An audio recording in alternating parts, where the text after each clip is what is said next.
ఓం నమో వెంకటేశాయ. శ్రీమహాగణాధిపతయే నమః. శ్రీరామకృష్ణగురవే నమః. తేజో వృషో ద్యుతిధరः సర్వశస్త్రభృతాం వరః ప్రగ్రహో నిగ్రహో వ్యగ్రో నైకశృంగో గదాగ్రజః. శ్రీ విష్ణు సహస్రం 81వ శ్లోకంతో నామస్మరణ చేసుకుని భీష్మ ఉపదేశం విందాం.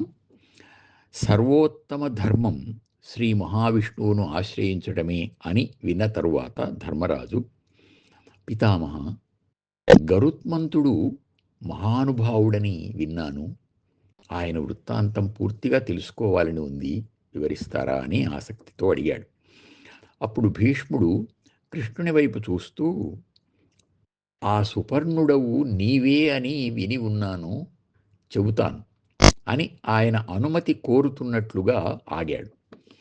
కృష్ణుడు కళ్ళు పెద్దవి చేస్తూ ప్రసన్న ముఖంతో, అలాగే, ఈ కురు సార్వభౌముని కోరిక తీర్చటం అవశ్య కర్తవ్యం అని అనుమతించాడు.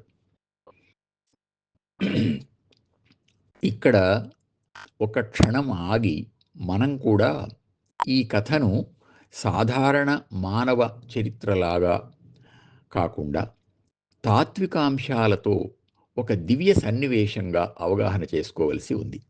దీన్ని పెద్దలు సౌపర్ణోపాఖ్యానం అని వ్యవహరిస్తారు. భీష్ముడు కూడా సుపర్ణుడవు నీవే అని కృష్ణునితో అన్నాడు. సుపర్ణం అంటే మంచి రెక్కలు కలిగిన పక్షి అని అర్థం. ద్వాసుపర్ణ సయుజా సఖాయా అని ఒక ఉపనిషత్ శ్లోకం ఉంది. ద్వాసుపర్ణా సయుజా సఖాయా సమానం వృక్షం పరిషస్వజాతే తయోరన్యః పిప్పలం స్వాదు అత్తి అనశ్నన్ అన్యో అభిచాకశీతి అని ముండకోపనిషత్ అనే ఉపనిషత్తులో ఉంది. ఒక చెట్టు మీద 2 పక్షులున్నాయి. ఒకటి ఫలాలను ఆస్వాదిస్తోంది, రెండవది దాన్ని చూస్తోంది అని. అవి ఒకటి జీవాత్మ, రెండవది పరమాత్మ అంటారు. నిజానికి ఒకే పరమాత్మ తత్వం జగత్తును అనుభవిస్తున్నప్పుడు జీవాత్మ అని, సాక్షిగా ఉన్నప్పుడు పరమాత్మ అని చెప్పబడుతుంది. ఇలా సుపర్ణ శబ్దం పరమాత్మవాచకంగా ఉంది. ఇదే తత్వం ఈ కథలో అన్వయించుకోవలసి ఉంది. ఈ దృష్టితో ఈ కథలోని పాత్రలు చాలా వరకు తాత్వికమైనవి. కద్రువ, వినత అని 2 పేర్లు వస్తాయి. కద్రు శబ్దానికి గోరోజన వర్ణం అని అర్థం. అంటే ఆమె రజస్తమో గుణాలకు ప్రతినిధి. వినత అంటే వినయశీల, కనుక ఆమె సత్వగుణానికి ప్రతినిధి. వినత కద్రువకు దాసి అవుతుంది. అంటే రజస్తమో గుణాలు సత్వగుణాన్ని లొంగదీసుకున్నాయి అన్నమాట. ఇలాగే ఇందులో పాములు, పక్షులు ఉన్నాయి. అవి అండజములు అంటే గుడ్ల నుండి వస్తాయి. కనుక ఈ కథలో గుడ్ల ప్రస్తావన కూడా వస్తుంది. నిజానికి సత్వ రజస్తమో గుణాల ఫలితాలు అన్నమాట. ఈ అవగాహనతో కథను విందాం. భీష్ముడు చెప్పసాగాడు. కశ్యప మహర్షికి 2 భార్యలు, కద్రువ, వినత అని. ఆయన వారి సేవకు మెచ్చుకొని వరాలిస్తాను అన్నాడు. కద్రువ 1000 మంది పుత్రులను, వినత 2 మాత్రమే కోరుకుంటే ఆయన తథాస్తు అన్నాడు. కద్రువకు 1000 గ్రుడ్లు, వినతకు 2 గ్రుడ్లు కలిగాయి.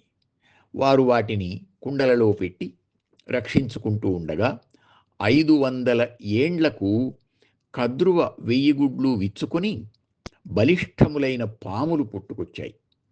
వాటిని చూచి వినత అసూయతో, చింతతో తన గుడ్డును ఒకదాన్ని బలవంతంగా పగలగొట్టింది.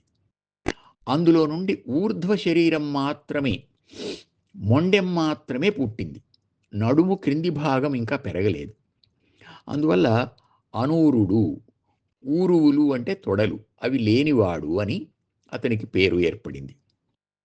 తల్లి కన్నీటి పర్యంతమై నిశ్చేష్టురాలై ఉండగా అతడు కోపంతో, మేము ఇద్దరము మహాబలవంతులమై జన్మించవలసిన వాళ్ళం, నీ సవతి మీద నీవు అసూయతో తొందరపడి నన్ను ఇలా చేశావు, ఇందుకు ఫలితంగా నీ సవతికి నీవు దాస్యం చేస్తూ జీవించు అని శపించాడు. ఆమె వణికిపోతూ నోట మాట రాక అతని ముఖమే చూస్తూ ఉండగా జాలి కలిగి అతడు, అమ్మా, ఇది విధి. ఇంకొక 500 ఏండ్లకు నా తమ్ముడు జన్మిస్తాడు. అతడు నీ దాస్యాన్ని తొలగిస్తాడు. కానీ అంతవరకు నీవు ధైర్యంగా కాచుకొని ఉండు అని ఓదార్చాడు. ఎర్రని శరీరం, ఆ శరీరంతో ప్రకాశిస్తూ ఉన్నందువల్ల అతనికి అరుణుడు అనే పేరు కూడా ఉంది. తరువాత ఆయన సూర్యుని రథసారథిగా వెళ్ళిపోయాడు.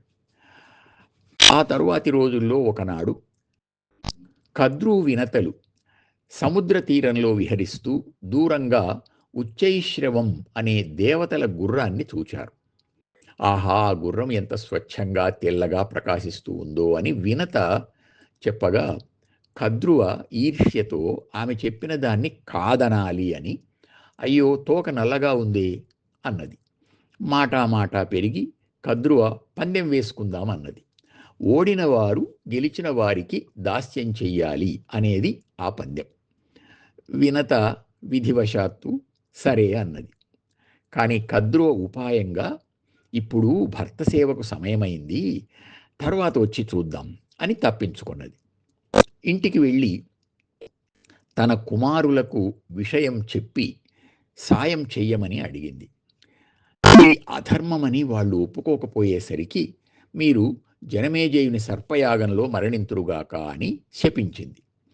శాపానికి భయపడి కొంతమంది సరే అని అంగీకరించి మరుసటి రోజు దాని తోకకు చుట్టుకొని దూరం నుండి చూచేవారికి నల్లగా కనబడేటట్లు చేశారు.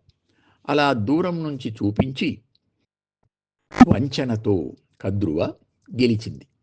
ఈ కుతంత్రం తెలియని వినత పందెం ప్రకారం ఆమెకు దాసి అయి పరిచర్యలు చేయసాగింది. తరువాత రెండవ అండం విచ్చుకొని గరుత్మంతుడు జన్మించేంత వరకు ఆమె అలా దాసిగానే ఉండిపోయింది అని భీష్ముడు వివరిస్తూ ఉండగా అందరూ శ్రద్ధగా వింటున్నారు. ఈ కథాభాగంలో కద్రు సంతానంలో విషపూరితమైన రాక్షసత్వం, వినత సంతానంలో ఉన్నత స్థాయికి ఎదిగే దేవతాత్వం కనిపిస్తుంది. తమోగుణానికి ఫలితాలు తొందరగానే వస్తాయి, కానీ అవి రాక్షసాలు. సత్వగుణానికి ఫలితాలు రావడానికి సుదీర్ఘకాలం పడుతుంది. మొదటి దానికంటే 2 సమయం పడుతుంది. అంతవరకు ఓపిక పట్టకుండా ఎదుటి వాళ్ళని చూసి అసూయతో తొందరపడితే సగం ఫలితమే కాదు, శాపం కూడా వస్తుంది. సత్వగుణం నిండుగా పండకపోవడం వల్ల కొన్ని ఆకర్షణలకు లొంగి రజస్తమో గుణాల వంచనలో చిక్కుకొని వాటికి దాస్యం చేస్తూ బాధపడాల్సి వస్తుంది. వినత కద్రువ సంతానాన్ని పట్టించుకోకుండా తనంతట తాను ఓపికతో ఉండి ఉంటే మొదటి సగం జీవితంలాగానే తరువాతి సగం జీవితం కూడా సుఖంగా ప్రశాంతంగా సాగిపోయి ఉండేది. సాధన పక్వమైనప్పుడు విష్ణు దర్శనం కలిగేది. కనుక సాధకుడు పక్కవారి అభ్యుదయాన్ని అభివృద్ధిని చూచి అసూయతో తొందరపడి ఏదో ఒకటి చేసేయాలి అని ఆందోళన పడకూడదని, ఎవరి సాధన వారిది అని గుర్తించి తనంతట తాను సుఖదుఖాలకు పొంగకుండా కృంగకుండా నిలుకడగా తన సాధన తాను కొనసాగించాలి అని, దానివల్లనే సత్ఫలితం సిద్ధిస్తుంది అని ఈ కథాభాగం తెలియజేస్తోంది. ఓం నమో వెంకటేశాయ.